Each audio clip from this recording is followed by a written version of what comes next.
အားလုံးပဲမင်္ဂလာပါ Let's Manga Reader Channel ကနေကြိုဆိုလိုက်ပါတယ်ဒီနေ့မှာတော့ကျွန်တော်က Boruto True Blue Vortex Manga ရဲ့ Chapter 2ကိုဖတ်မှာဖြစ်ပါတယ်ဒါဆိုရင်စဖတ်လိုက်ကြရအောင် Chapter 2ရဲ့ Kawabuto ကတော့ Sarada ဖြစ်ပြီးတော့ Title ကတော့ 3 ဖြစ်ပါတယ် First page မှာတော့အခုတ်က Boruto ကိုငါမင်းကိုလိုက်ရှာနေတာ Borutoမင်းကိုယ်တိုင်ထွက်လာလိမ့်မယ်လို့မထင်ထားဘူးငါကိုနှုံကိုစောစောမလာမိတာတော့နောက်လာရသွားတယ်လို့ပြောလိုက်ပါတယ်အဲ့ခါမှာတော့ Boruto ကမင်းရဲ့ monster တွေအကုန်လုံးကိုပြန်ရုံသိမ်းလိုက်အခုလောက်လိုက်မင်းတို့ကိုထိန်းချုပ်နိုင်နေတော့မှအဲ့လိုဆိုရင်ငါမင်းကိုအသက်ရှင်ဝင်ပေးမယ်လို့အခုတ်ကိုပြောလိုက်ပါတယ်နေပါဦးမင်းဘာပြောလိုက်တယ်လွန်ခဲ့တဲ့2နှစ်တုန်းကမင်းငါကိုစန့်ကျင်ဖို့ဘလူရန်ကူကရမဲ့နေပဲဆိုတာကိုမေ့နေတာလားအဲ့ဒါကိုငါအသက်ကိုချမ်းသာပေးမယ်ဆိုပြီးတော့ယူကြောင်ကြောင်လေးလာပြောနေသေးတယ်လို့ခုတ်ကပြန်ပြောလိုက်ပါတယ်ပိုရူတိုကလည်း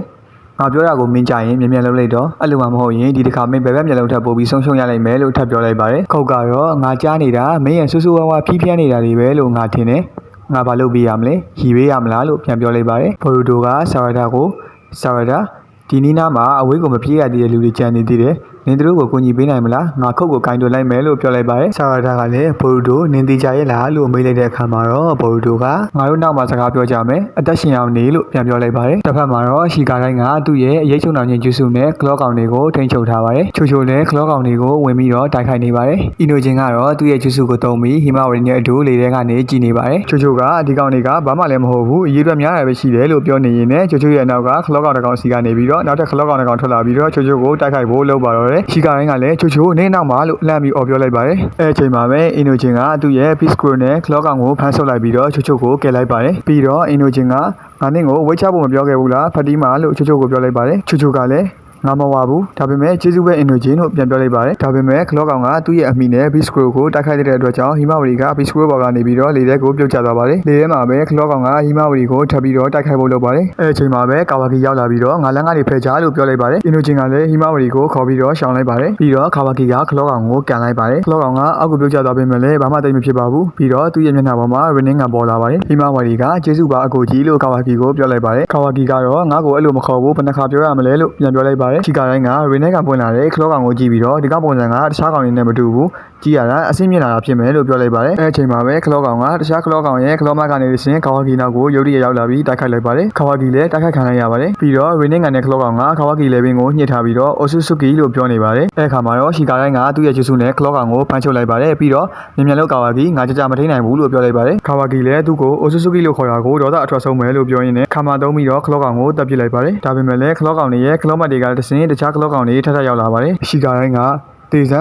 ဒါကြီးကမပြီးတော့ဘူးလားသူတို့တွေဘယ်တော့တောင်များရှိနေတာလဲလို့ပြောလိုက်ပါတယ်ကာဝါကီကတော့အဲ့ဒါကကိစ္စမရှိဘူးငါတို့တွေသူတို့အားလုံးကုန်တဲ့အထိလိုက်တက်ပြစ်မှာမလို့ပဲလို့ပြောလိုက်ပါတယ်တစ်ဖက်မှာတော့ခုတ်ကပိုရူတိုကိုသူ့ရဲ့ကလော့ကောင်တွေနဲ့ဝိုင်းထားပါတယ်ပြီးတော့ကလော့ကောင်တစ်ကောင်ကပိုရူတိုကိုစာပြီးတိုက်ခိုက်ပါတယ်ပိုရူတိုကသူ့ရဲ့ဓာတ်နဲ့ကလော့ကောင်ကိုမျက်စိတမိန်အတွင်းပိုင်းဖြတ်လိုက်ပါတယ်ခုတ်ကတော့ပိုရူတိုတိုက်ခိုက်တာကိုကြည့်နေပါတယ်အဲ့ဒီနောက်ထပ်ကလော့ကောင်တွေလည်းပိုရူတိုကိုတိုက်ခိုက်ဖို့တပြိုင်နက်ဝင်လာကြပါတယ်ပိုရူတိုကတော့သူ့ရဲ့ဓာတ်နဲ့ပဲကလော့ကောင်တွေကိုပိုင်းဖြတ်နေပါတယ်ကလော့ကောင်တွေကိုလွယ်လွယ်ကူကူပဲပိုင်းဖြတ်နေပါတယ်ပြီးတော့သူ့ရဲ့ဓာတ်ကိုပြန်သိမ်းလိုက်ပါတယ်ခဏလေးအတွင်းမှာပဲကလော့ကောင်တွေအကုန်လုံးပိုင်းဖြတ်ခံလိုက်ရပါတယ်အဲခါမှာတော့ခုတ်ကပိုရူတိုကိုမင်းလုံးဝကြီးဖိဖျန်းနေတာတော့မဟုတ်ဘူးပဲလို့ပြောလိုက်ပါတယ်ပိုရူတိုကလည်းဒီတိုင်းဆိုရင်မင်းတို့အကုန်လုံးကိုဆုံးရှုံးရလိမ့်မယ်နော်လို့ပြောလိုက်ပါတယ်မင်းကိုမင်းတို့အထင်ကြီးနေတာပဲငါသားတွေကိုစရင်နဲ့တောင်မထည့်ဘူးပြီးတော့တို့ကလက်နဲ့တက်ပဲလို့ခုတ်ကပြန်ပြောလိုက်ပါတယ်ပိုရူတိုကတော့ဆမ်မီရဲ့တကယ်ကြောက်ဖို့ကောင်းတဲ့အမှန်တရားကိုမင်းနားမလည်သေးပါဘူးလို့ခုတ်ကိုပြန်ပြောလိုက်ပါတယ်ဆာရာဒါကတော့ကလောကောင်တွေကို Fireball ဂျူးစုနဲ့တိုက်ခိုက်နေပါတယ်ထပ်ပြီးတော့ချီတိုရီကိုပါသုံးပြီးတိုက်ခိုက်လိုက်ပါတယ်ဆာရာဒါတိုက်ခိုက်တာကိုမြင်ပြီးတော့တခြားရှီနိုဘီတွေက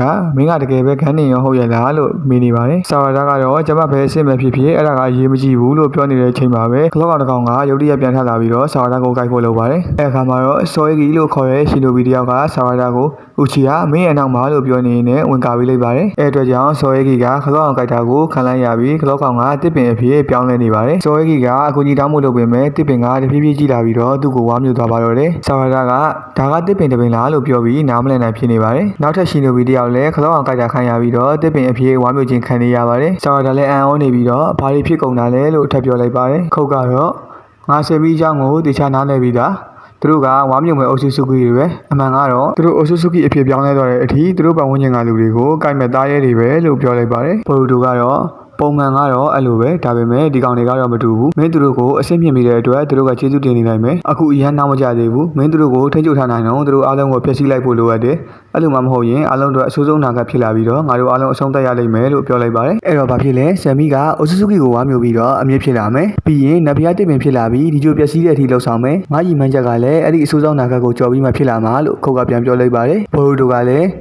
ငါဒါကိုတစ်ခါထပ်ပြောမယ်ခုတ်ငါမင်းသက်ကိုချမ်းသာပေးမယ်အပြန်လန်နေနဲ့ငါ့ကိုဆယ်မီရဲ့ခန္ဓာကိုယ်အစ်ရှိတဲ့နေရာကိုခေါ်သွားပေးလို့ထပ်ပြောလိုက်ပါတယ်နေစမ်းမအောင်ပိုရူတို့မိတ်စိတ်ကောမှန်သေးရဲ့လားလို့ခုတ်ကပြန်ပြောပါတယ်မှန်တမ်းပြောရရင်မင်းကိုတတ်ဖို့ကအလွယ်လေးပဲအဲ့တော့အကျိုးမရှိသေးမယ်အစားကဘာကြီးအတွက်ကောင်းတာတစ်ခုလုပ်ပြီးသွားစမ်းပါလို့ပိုရူတို့ကလည်းပြန်ပြောလိုက်ပါတယ်ခုတ်ကလည်းမဆိုင်နာတွေလာပြောနေတယ်တရားမဲ့လူကမင်းပဲလို့ပြန်ပြောလိုက်ပါတယ်ပိုရူတို့ကကြည့်ရတာယူရာကိုကူးလို့မရတဲ့ပုံပဲလို့ပြောပြီးကျိုးစုတစ်ခုကိုတောင်းလိုက်ပါတယ်ခုတ်ကတော့ရာစင်းကန်တာဒီလက်ကပဲထပ်သုံးတာပေါ့လေလို့တွေးနေပါတယ် last page မှာတော့ပိုရူတို့ကခုတ်စီကိုရှောက်လာရင်းနဲ့ရာစင်းကန် Uzuhiko လို့သူ့ရဲ့ကျိုးစုနာမည်ကိုပြောလိုက်ရင်းနဲ့ပဲ chapter အန်သွားပါတယ်။နောက်နေ့တွေမှာနောက်ထပ် chapter တွေနဲ့ပြန်တွေ့ကြရအောင်ကျွန်တော်ရဲ့ channel ကိုလည်း subscribe and notification လုပ်ပေးကြပါဦးခင်ဗျာအားလုံးကိုကျေးဇူးတင်ပါတယ်။